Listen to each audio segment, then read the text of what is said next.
러시아 작곡가 세르게이 프로코피예프의 발레 로미오와 줄리엣은 20세기 발레 음악 가운데 가장 널리 사랑받는 작품 중 하나입니다. 이 작품은 1935년에 작곡되었고 영국 극작가 윌리엄 셰익스피어의 유명한 비극 로미오와 줄리엣을 바탕으로 만들어졌죠. 셰익스피어의 이야기는 이미 여러 작곡가와 예술가들에게 영감을 준 소재였지만 프로코피예프는 이 고전적인 사랑 이야기를 현대적인 음악 언어와 강렬한 리듬으로 새롭게 해석했습니다. 이 작품이 만들어진 시기에 프로코피예프는 인생의 중요한 전환점에 서 있었습니다. 그는 1917년 러시아 혁명 이후 서유럽과 미국에서 활동하며 국제적인 작곡가로 명성을 쌓고 있었죠. 하지만 1930년대 중반 소련 정부의 초청을 받아 귀국하게 됩니다. 당시 소련의 문화 정책은 예술이 대중에게 이해되기 쉽고 명확해야 한다는 방향을 강조하고 있었고 프로코피예프 역시 이런 환경 속에서 작품을 써야 했습니다. 로미오와 줄리엣은 바로 이 시기에 탄생한 작품으로 그의 음악 가운데서도 극적인 서사와 선명한 캐릭터 묘사가 특히 돋보입니다.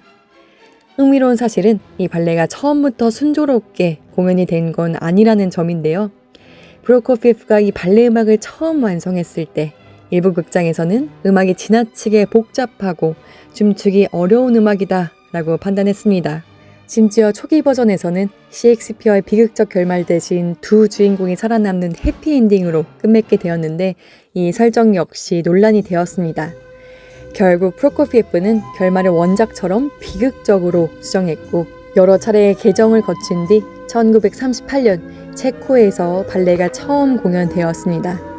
이후 1940년 소련 레닌그라드에서 대규모 공연이 이루어지며 큰 성공을 거두게 되었고요. 프로코피예프는 이 발레 음악을 편곡하여 세계의 관현악 모음곡으로 만들었습니다. 덕분에 오늘날에 발레가 상연될 때뿐만 아니라 관현악 무대에서도 이 곡을 자주 들을 수 있죠. 특히 몬테규와 캐퓰릿, 어린 줄리엣, 티볼트의 죽음 같은 음악들은 독립적인 작품으로도 매우 유명합니다. 가장 유명한 음악 중 하나는 몬테규와 캐퓰릿, 흔히 기사들의 춤이라고 불리는 음악입니다.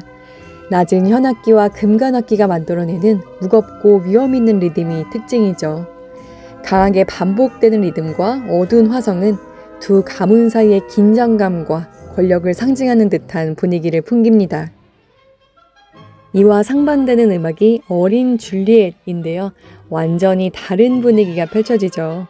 빠르고 가벼운 리듬 속에서 목관악기와 현악기가 밝은 선율을 주고받으며 줄리엣의 순수한 성격을 표현하고 있습니다.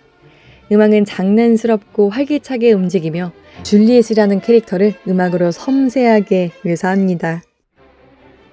이야기가 후반부로 갈수록 음악은 점점 더 어두워지는데요. 특히 티볼트의 결투 장면에서는 거친 리듬과 강한 금관악기가 긴장감을 높이고 마지막 장면에서 비극적인 화성이 이어지며 그의 죽음을 표현합니다. 정리하자면 프로코피예프의 발레 로미오와 줄리엣은 단순한 음악을 넘어 사랑, 갈등, 운명이라는 인간적인 드라마를 오케스트라로 그려낸 작품이라고 할 수 있습니다.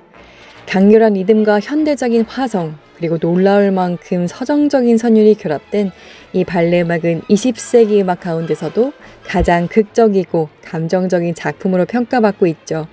그래서 이 음악을 들을 때는 단순히 선율만 따라하기보다는 두 가문의 갈등 속에서 사랑이 태어나고 결국 비극적인 결말을 맺는 이야기를 함께 떠올리며 들어보시면 좋겠습니다.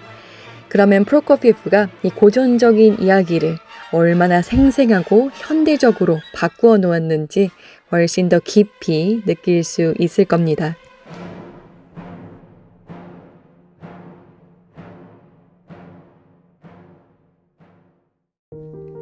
여러분들이 평소 좋아하는 작곡가나 곡 있나요? 댓글로 달아주세요. 함께 살펴볼게요.